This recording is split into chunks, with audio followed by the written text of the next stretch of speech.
Hello students, welcome back on MCI online platform. देखो बच्चों, हम लोग डिस्कस कर रहे थे सेंटर ऑफ मास का टॉपिक फिजिक्स के अंदर, और सेंटर ऑफ मास का जो लास्ट क्लास है ऐसे समझ लीजिए। इसमें हम क्वेश्चंस करेंगे कुछ, और कुछ एक छोटी मोटी 2-3 बातें बताई जाएगी। बाकी हम लोगों ने इसका जो कंसेप्ट है वो डिस्कस कर लिया। तो देखो क्वेश्चंस करते हैं। लास्ट टाइम पे हम लोग बात कर रहे थे कि अगर कोई सिस्टम इक्विलिब्रियम में है, और इक्विलिब्रियम में है तो उसका जो सेंटर ऑफ मास है उस पर क्या इफेक्ट होता है, उसके सेंटर ऑफ मास की वेलोसिटी किस तरीके से कांस्टेंट रहती है, अगर पहले वेलोसिटी 0 थी तो अब भी वेलोसिटी 0 रहेगी। इस टाइप की कुछ बातें हमने डिस्कस की थी। ठीक है, प्रीवियस क्लास में ये भी बात की थी, एक सेकेंड, हमने ये भी डिस्कस किया था कि अगर मान लो कि आपके पास में कोई ऑब्जेक्ट है यहाँ से, और उसको आप प्रोजेक्टाइल मोशन दे रहे हो ऐसे। ठीक है, तो अगर ये प्रोजेक्टाइल मोशन दे रहे हैं, इसके अंदर हम एक बॉम्ब ले लें, है ना, तो ये बॉम्ब जाएगा और हवा में जाके मान लो फट गया और उसके 2 टुकड़े हो गए। अब एक पार्ट जो है, एक टुकड़ा है, वो कहीं पे जाके गिरेगा, तो दूसरा टुकड़ा कहाँ पे जाके गिरेगा। इस टाइप के क्वेश्चंस किए थे हमने।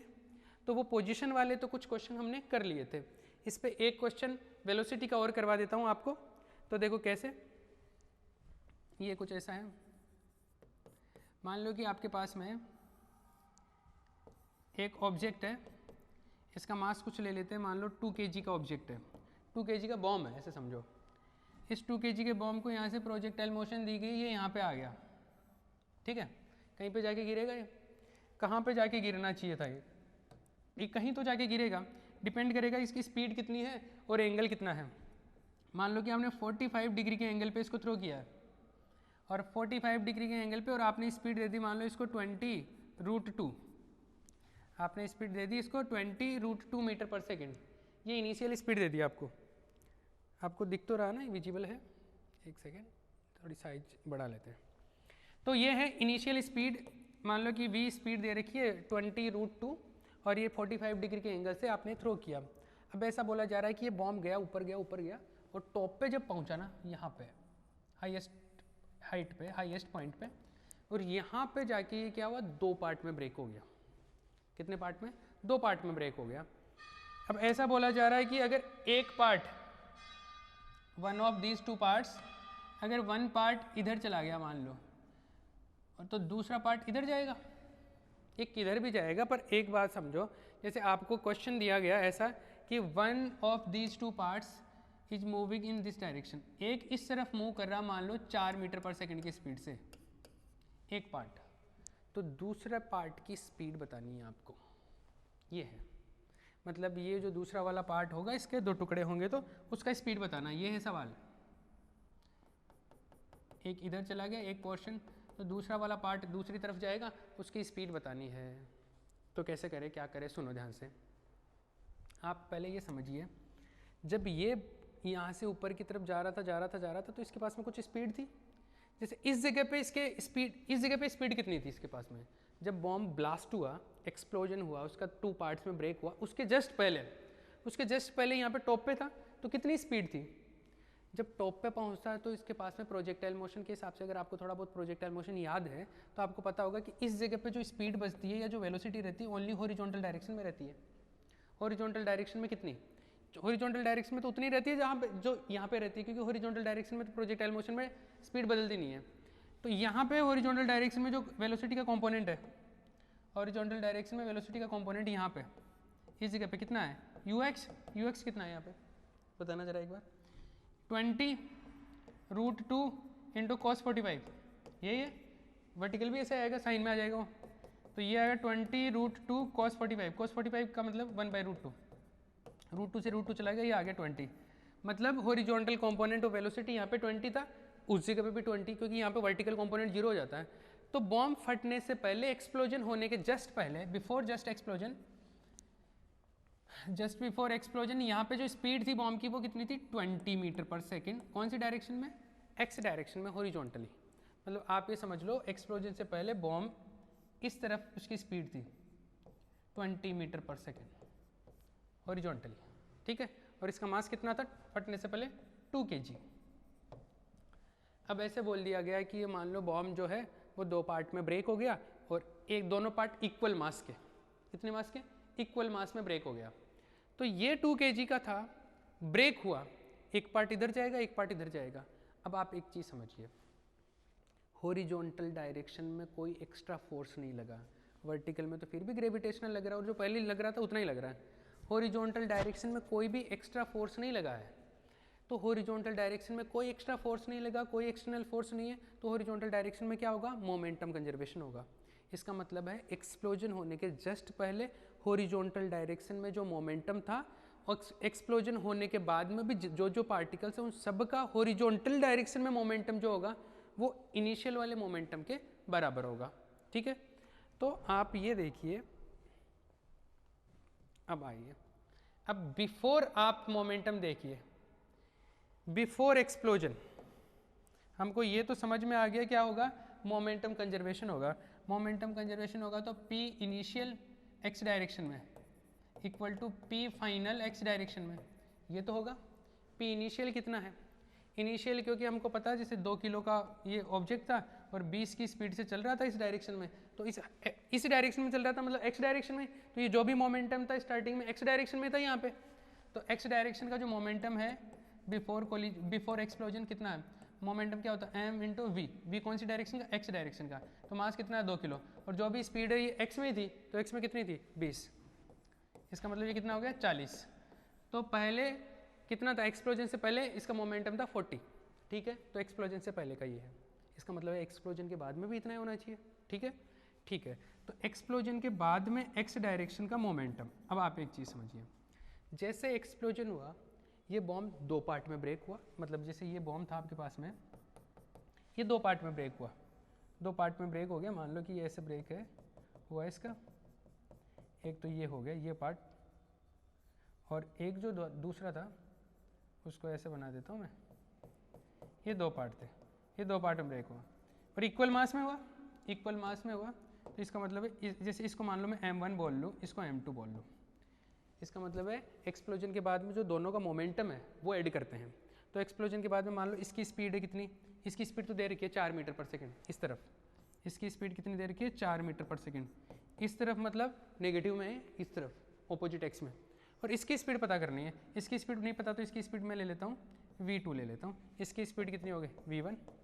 तो देखो एक्सप्लोजन के बाद में टोटल मोमेंटम क्या होगा, 2 पार्टिकल का होगा, p1 का प्लस p2 का, p1 का क्या होगा m1 v1 प्लस इसका क्या होगा m2 v2, जो भी वेलोसिटी है वो वेक्टर मतलब डायरेक्शन के साथ में रखनी है, पॉजिटिव नेगेटिव का ध्यान रखना किधर है। m1 इसका कितना मास है 1 kg, क्योंकि इक्वल मास में ब्रेक हुआ 1 kg, स्पीड कितनी है 4, ऑपोजिट डायरेक्शन में तो -4 कर देता हूँ, प्लस m2 भी 1 kg और v2 का अपने को पता नहीं, ये फाइनल मोमेंटम आ गया और मुझे पता फाइनल तो इनिशियल के बराबर होगा, तो इनिशियल कितना था 40, तो इसको 40 के बराबर पुट कर दो, तो ये कितना हो गया 40 इक्वल टू ये हो गया -4 प्लस v2 इक्वल टू क्या आ जाएगा 44, v2 कितना आया 44, ये आ गया भैया। इसका मतलब है एक टुकड़ा जो है बॉम्ब का 2 पार्ट हुए ना, 1 part will go with speed 4 metre per second in negative x axis and the second part will move with speed 44 metre per second in positive x direction, तो पॉजिटिव में है मतलब इस डायरेक्शन में move करेगा। तो इस तरीके से हमने क्या किया, मोमेंटम कंजर्वेशन लगाया। कौन सी डायरेक्शन में लगाया हमने मोमेंटम कंजर्वेशन, हॉरिजॉन्टल डायरेक्शन में। हॉरिजॉन्टल डायरेक्शन में क्यों लगाया, क्योंकि हॉरिजॉन्टल डायरेक्शन में कोई भी फोर्स नहीं लग रहा था, तो कोई फोर्स नहीं लग रहा था तो हॉरिजॉन्टल डायरेक्शन में ही मोमेंटम कंजर्वेशन पॉसिबल था।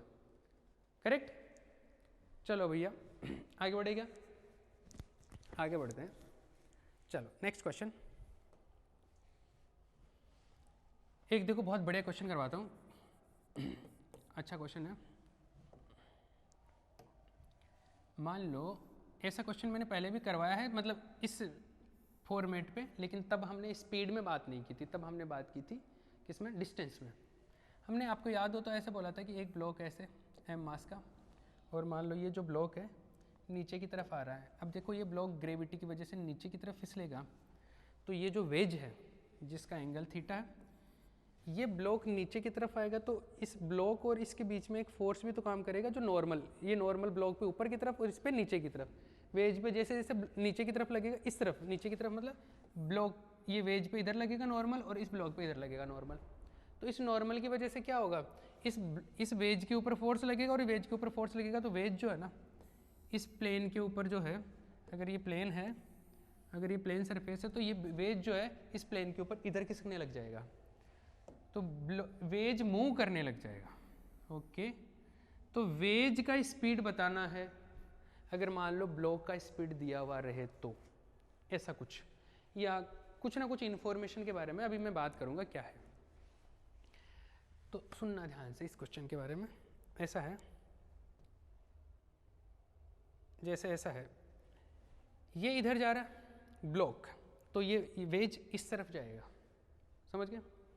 तो इसमें क्या करें, आपको इसकी वेज की स्पीड बतानी है कि जब ये नीचे आ गया, मान लो ये h हाइट है, इस ब्लॉक की कितनी हाइट है, h हाइट है, ब्लॉक की हाइट h है, और इसका भी कुछ ना कुछ मान लो ये l है, ये लेंथ कितनी है l, ठीक है।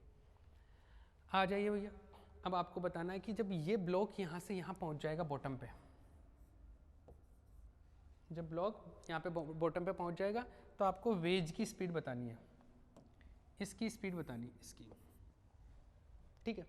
चलो आओ करते हैं, एक बार आप पॉज करके खुद सोचिए कि क्या होगा। जैसे क्वेश्चन अच्छा है, अगर कोई कर पाया तो बहुत बढ़िया बात है, नहीं कर पाया तो अब देखो आप इधर, ये ब्लॉक इधर से इधर मूव करेगा, तो देखो एक काम करते हैं, हमको इस वेज की स्पीड पता करनी है, पता नहीं है तो हम मान लेते हैं, लेट्स अज्यूम कि ये जो वेज ना इधर मूव करेगा कुछ स्पीड से, ये स्पीड है v, नेगेटिव डायरेक्शन में ले लिया हमने कि ये वेज इस तरफ मूव करेगा v से, और ये जो ब्लॉक है, ब्लॉक धीरे धीरे नीचे आएगा, नीचे आएगा, नीचे आएगा, नीचे आएगा।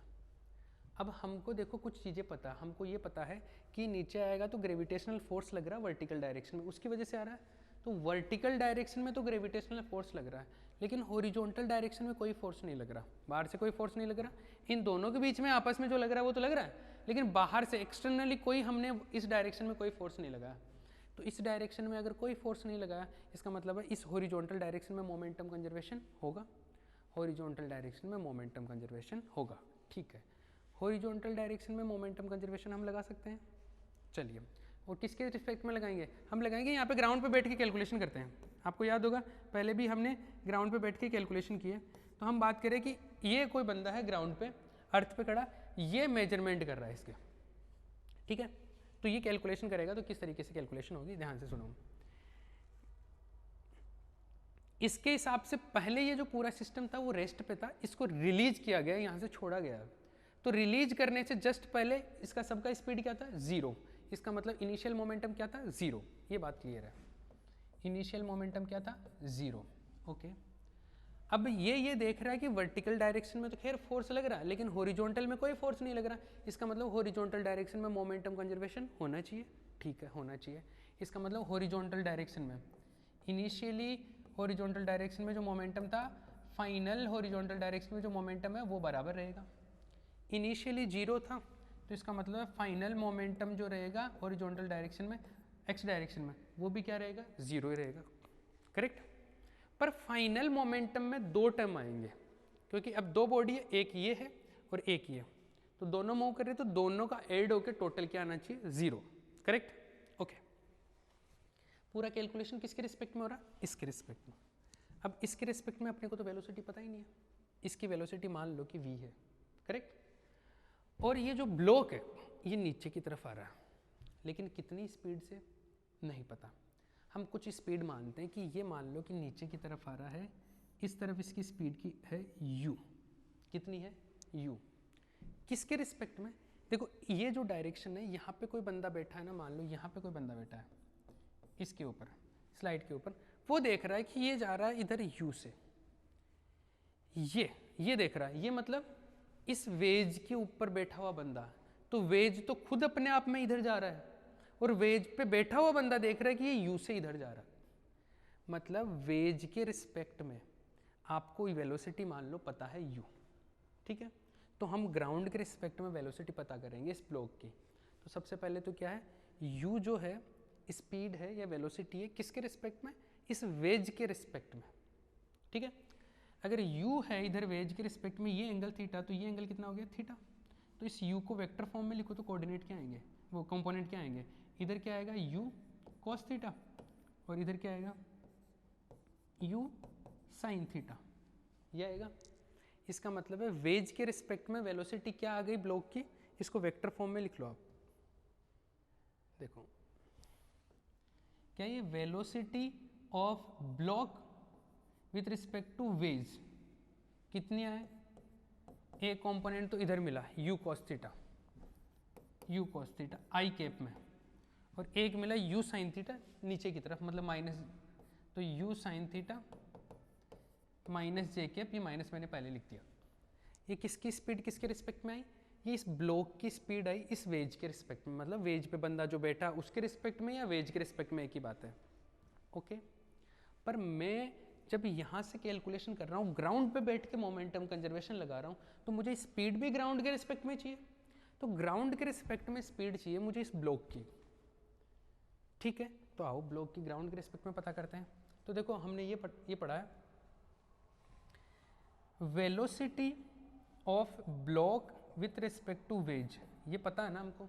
ये वैसे क्या होगी आपको पता है, ये ऐसे होता है वेलोसिटी ऑफ, ये पहला आ जाता है माइनस वेलोसिटी ऑफ वेज, अरे ऐसे होता है ना, याद होगा V A B equal to V A minus V B, ऐसे आता है। ए का बी के रिस्पेक्ट में स्पीड, तो वी ए का स्पीड माइनस बी का स्पीड, ऐसे हो जाता है। और ये जो स्पीड आती है यहाँ पे कुछ नहीं लिखा हुआ, मतलब ग्राउंड के रिस्पेक्ट में आती है ये स्पीड्स। ठीक है, तो ये वाला टर्म का यहाँ पे यूज कर रहे हैं।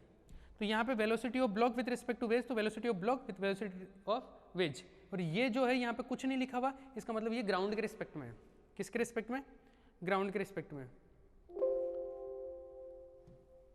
ये ग्राउंड के रिस्पेक्ट में, करेक्ट। चलो ग्राउंड के रिस्पेक्ट में तो पता करना हमको ब्लॉक की, ग्राउंड पे ये बंदा बैठा अर्थ पे, ग्राउंड पे, इसके रिस्पेक्ट में पता करना है ब्लॉक की, मतलब मेरे को वी चाहिए, तो वी चाहिए, तो वी क्या आएगा, वी आएगा, इसको इधर भेज देता हूँ, तो ये हो जाएगा V B W plus V W. तो वी बी डब्ल्यू ब्लॉक की वेज के रिस्पेक्ट में तो पता ही है, और ये वेज की स्पीड ये और पुट कर सकते हैं हम लोग। तो देखो क्या बनेगा, ये कुछ ऐसा बनेगा,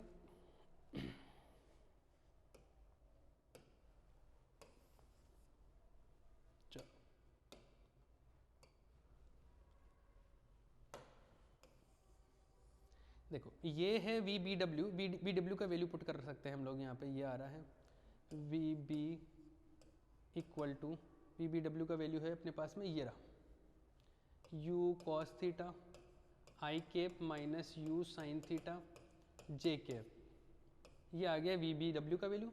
और फिर वी डब्ल्यू मतलब वेज का स्पीड किसके रिस्पेक्ट में, कुछ नहीं लिख रखा, मतलब ग्राउंड के रिस्पेक्ट में।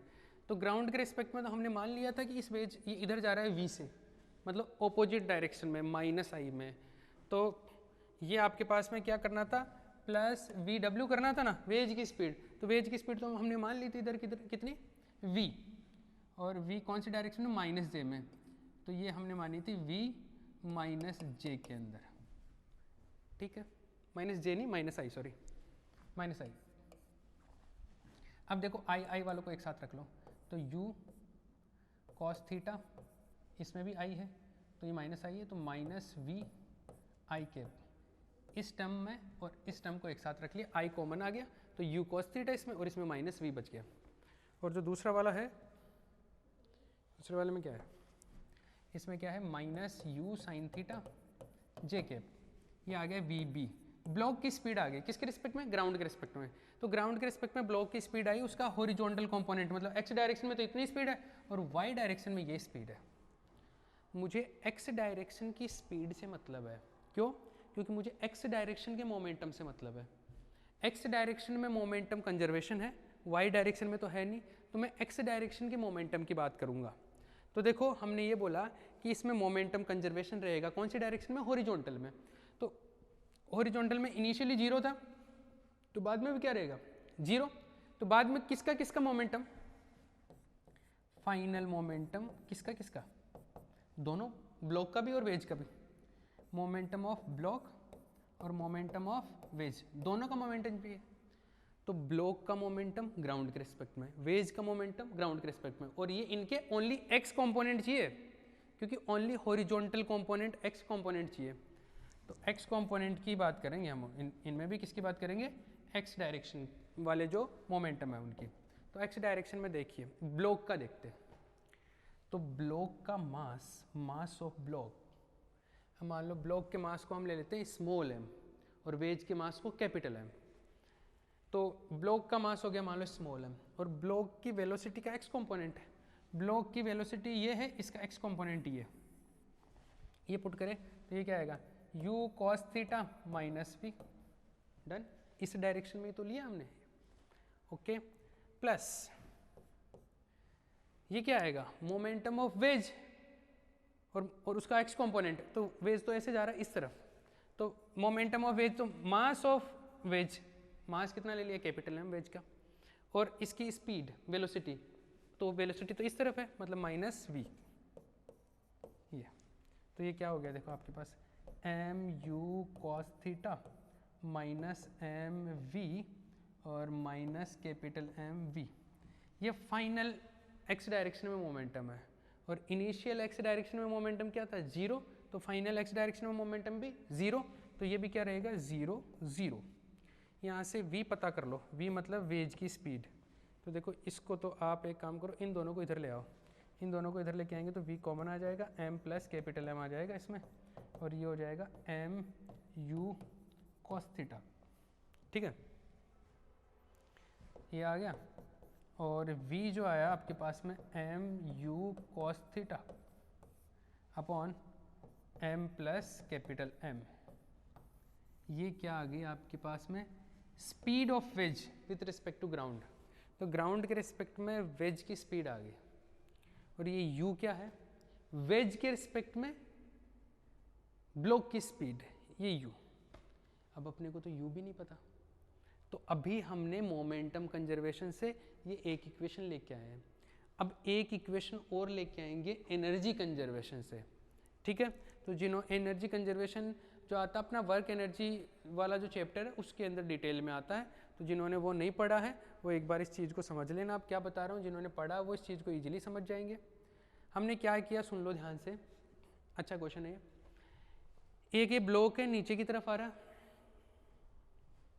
ब्लॉक क्या कर रहा है, ब्लॉक नीचे की तरफ आ रहा है, और क्यों आ रहा है क्योंकि जस्ट रिलीज किया, मान लो इसको पहले होल्ड करके रखा था, यहाँ से छोड़ दिया तो ये ड्यू टू ग्रेविटी नीचे की तरफ आ रहा है, नीचे की तरफ आ रहा तो इसकी स्पीड इसके वेज के रिस्पेक्ट में u है इस तरफ, और ये ब्लॉक जो है ये जो वेज है इस तरफ जा रहा है मान लो v से, तो हम लोगों को पता है कि नीचे की तरफ आ रहा तो ग्रेविटेशनल y डायरेक्शन में लग रहा है, हॉरिजॉन्टल डायरेक्शन में कोई फोर्स नहीं है, तो हॉरिजॉन्टल डायरेक्शन में कोई फोर्स नहीं है तो हॉरिजॉन्टल डायरेक्शन में मोमेंटम कंजर्वेशन होगा, तो हॉरिजॉन्टल डायरेक्शन में पहले मोमेंटम जब ये ऊपर था तब, और जब नीचे की तरफ आ रहा है तब, तो पहले मोमेंटम 0 था क्योंकि मूव नहीं हो रहा था, अब मोमेंटम अब भी टोटल 0 होना चाहिए, तो ब्लॉक का और इन वेज का दोनों का मिला के 0 होना चाहिए, तो दोनों का मिला के 0 होना चाहिए, तो दोनों की स्पीड चाहिए किसके रिस्पेक्ट में, ग्राउंड के रिस्पेक्ट में, क्योंकि ग्राउंड के रिस्पेक्ट में मोमेंटम कंजर्वेशन लगा रहे हैं, तो ग्राउंड के रिस्पेक्ट में दोनों की स्पीड चाहिए।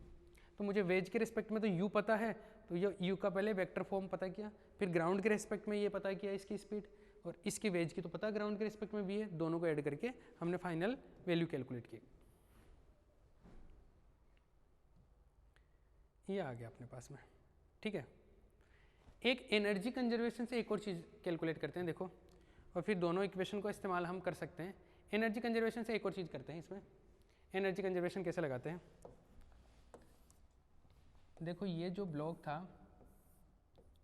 यहाँ से यहाँ पे आया, ठीक है, तो मान लो इसकी इनिशियल स्पीड, यहाँ पे स्पीड तो 0 थी, तो इसकी यहाँ पे इनिशियल काइनेटिक एनर्जी क्या थी 0 थी, लेकिन जब ये इस हाइट पे था तो इसके पास में कुछ पोटेंशियल एनर्जी थी, पोटेंशियल एनर्जी थी इसके पास में mg और हाइट थी h, तो ये थी इसके पास में पोटेंशियल एनर्जी, इसका मतलब यहाँ पे काइनेटिक तो 0 थी, इस जगह पे काइनेटिक एनर्जी 0 थी लेकिन पोटेंशियल एनर्जी थी, तो टोटल एनर्जी मान लो इस पॉइंट को ए टॉप पॉइंट पे बोल देता हूँ, तो ई एनर्जी टॉप पॉइंट पे कितनी थी, काइनेटिक टॉप पॉइंट पे प्लस पोटेंशियल टॉप पॉइंट पे, काइनेटिक तो 0 थी क्योंकि रेस्ट पे था, पोटेंशियल एनर्जी हाइट के हिसाब से मिलती है, तो इसका मास ब्लॉक का स्मॉल m g और हाइट कितनी थी h, तो ये टॉप पे क्या थी टोटल एनर्जी थी, टोटल एनर्जी मतलब इसको मैकेनिकल एनर्जी बोलते हैं, काइनेटिक प्लस पोटेंशियल को हमको क्या बोलते हैं मैकेनिकल एनर्जी, मतलब टोटल मैकेनिकल एनर्जी अपने पास में क्या थी mgh टॉप पे। अब जब ये बॉटम पे आ जाएगा यहाँ पे, तो तो यहाँ पे भी उतनी ही स्पीड, उतनी ही काइनेटिक और पोटेंशियल का सम जो है वो सेम रहना चाहिए। देखो अगर टोटल जो फोर्सेस होते हैं वो कंजर्वेटिव फोर्सेस है, कंजर्वेटिव का मतलब जैसे फ्रिक्शन वगैरह नहीं है, तो कंजर्वेटिव अपने आप में एक पूरा पार्ट है जो हमने वर्क पावर एनर्जी में डिस्कस किया है। तो आप ये समझिए कि अगर ये जब यहाँ से नीचे आ रहा है तो जब इस जगह पे फ्रिक्शन वगैरह नहीं है तो सारे फोर्सेस कंजर्वेटिव है। कंजर्वेटिव होने का मतलब ये है कि इस पॉइंट पे और इस पॉइंट पे दोनों पे जो मैकेनिकल एनर्जी है वो सेम रहेगी। मैकेनिकल एनर्जी सेम रहने का मतलब है यहाँ पे काइनेटिक प्लस पोटेंशियल और यहाँ पे काइनेटिक प्लस पोटेंशियल सेम होगी। तो इस जगह पे काइनेटिक प्लस पोटेंशियल कितनी है, वो इनिशियल वाली काइनेटिक प्लस पोटेंशियल के बराबर होगी। तो यहाँ पे देखो हाइट तो जीरो हो गई, यहाँ से हाइट मेजर कर रहे हैं तो इस जगह से हाइट इसकी एज थी, इसकी हाइट जीरो हो गई, तो यहाँ पे हाइट जीरो होगी, तो यहाँ पे पोटेंशियल एनर्जी जो है, पोटेंशियल एनर्जी बॉटम पे पोटेंशियल एनर्जी जीरो हो गई और काइनेटिक एनर्जी कुछ होगी बॉटम पे, तो यहाँ पे बॉटम पे काइनेटिक एनर्जी वैल्यू हम पुट करेंगे तो कितनी होगी, सुनो। देखो टॉप पे तो ये थी mgh, बॉटम की जब बात की जाए तो बॉटम पे जब पहुँचेगा तो बॉटम पे पोटेंशियल एनर्जी तो हो गई जीरो, लेकिन काइनेटिक एनर्जी जो है वो दो बॉडी की है। वेज इधर मूव कर रहा है v स्पीड से और ब्लॉक इस तरफ मूव कर रहा है कुछ स्पीड से, तो दोनों की क्या होगी, काइनेटिक एनर्जी होगी। तो काइनेटिक एनर्जी कंजर्वेशन से इस जगह पे ब्लॉक की स्पीड, ब्लॉक की काइनेटिक एनर्जी क्या होगी, 1/2 mv²।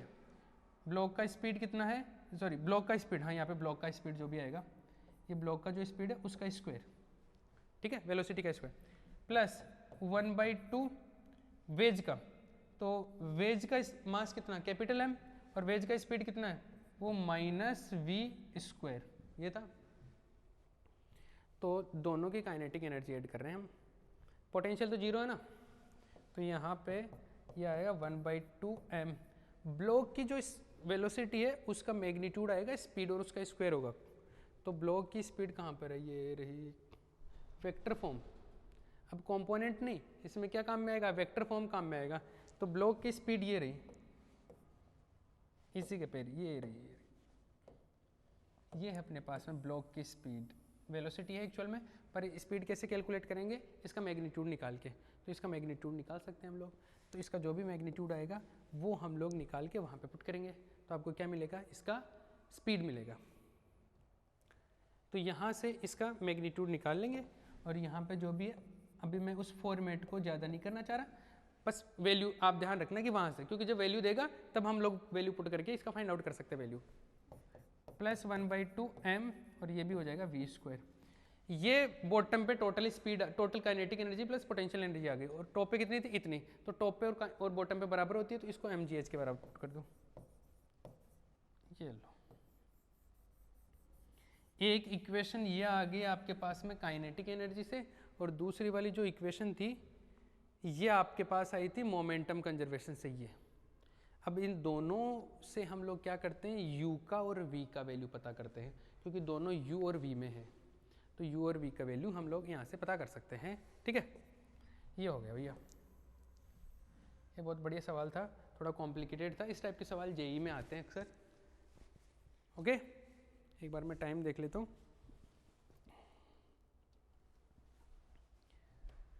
देखो ये हो गया है अपना,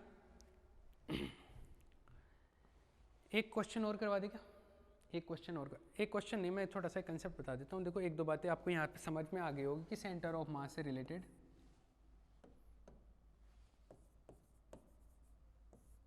सेंटर ऑफ मास का जो कंसेप्ट है उसमें एक पॉइंट, जैसे कई बार ऐसे बात की जाती है कि location of centre of mass. देखो हमने जैसे पहले भी मैंने बोला था आपको स्टार्टिंग की क्लासेस के अंदर कि एक पॉइंट तो ऐसा है कि जैसे एक बॉडी है, उसका सेंटर ऑफ मास मान लो यहाँ पे है, तो सेंटर ऑफ मास तो यही मिलेगा आपको।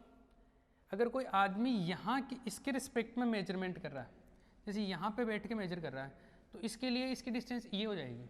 ठीक है, कोई आदमी यहाँ पे बैठ के कर रहा है मेजरमेंट, तो उसके लिए इसकी डिस्टेंस और कोऑर्डिनेट अलग हो जाएंगे। ठीक है, कोई यहाँ से कर रहा है तो उसके लिए डिस्टेंस और कोऑर्डिनेट अलग हो जाएंगे।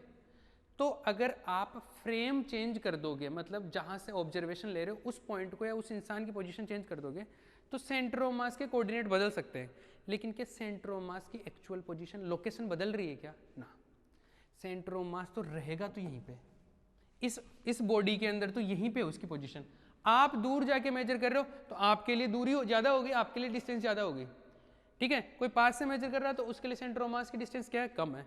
लेकिन एक्चुअल पोजीशन या actual location of centre of mass does not depend on reference frame. ये बात स्टार्टिंग में बताई थी मैंने। तो एक बात तो ये, दूसरी बात ऐसा है कि सेंटर ऑफ मास है, जरूरी नहीं कि बॉडी के अंदर ही हो, बॉडी के बाहर भी हो सकता है। जैसे मान लो आपके पास में ये डिस्क है, इस डिस्क का सेंटर ऑफ मास कहाँ पे होगा, बिल्कुल बीच में, इसके मटेरियल के अंदर ही होगा। अगर आपके पास में एक गोला है स्फीयर, इसका अगर मैं सेंटर ऑफ मास पूछूं तो इस मटेरियल के अंदर ही होगा ना। लेकिन ज़रूरी तो नहीं हमेशा सेंटर ऑफ मास अंदर ही रहे, सेंटर ऑफ मास मटेरियल से बाहर भी हो सकता है। ये चीज़ें हम पहले देख चुके हैं। जैसे एग्जांपल्स देखें, मान लो कि एक रोड है ऐसे, है ना, और एक दूसरा रोड ऐसे है, ऐसे रखा हुआ, ठीक है। अब जैसे मैं सेंटर ऑफ मास ढूंढूँ इसका, तो पूरे सिस्टम का, तो इस सिस्टम में दो पार्ट है। इस रोड का सेंटर ऑफ मास कुछ यहाँ पे मिलेगा और इस रोड का सेंटर ऑफ मास यहाँ पे मिलेगा।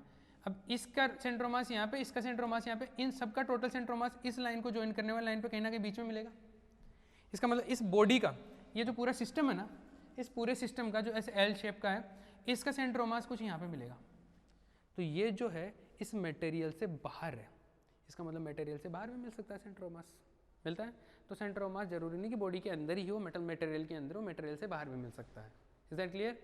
या जैसे रिंग में भी तो होता है, मान लो एक रिंग है सर्कुलर, तो इसका सेंटर ऑफ मास कहाँ मिलता है, यहाँ पे मिलता है। तो वो मटेरियल से बाहर ही तो होता है, मतलब है इसके ज्योमेट्री के अंदर है लेकिन मटेरियल से कैसे बाहर है। तो सेंटर ऑफ मास मटेरियल के अंदर भी मिल सकता है, मटेरियल के बाहर भी मिल सकता है, कहीं पे भी मिल सकता है। करेक्ट है? ये दो थ्योरेटिकल पॉइंट थे, इनके बारे में मुझे डिस्कशन करना था। ये हो गई। नेक्स्ट क्लास के अंदर हम लोग मोमेंट ऑफ इनर्शिया के बारे में बात करेंगे। क्लियर? Okay, thank you.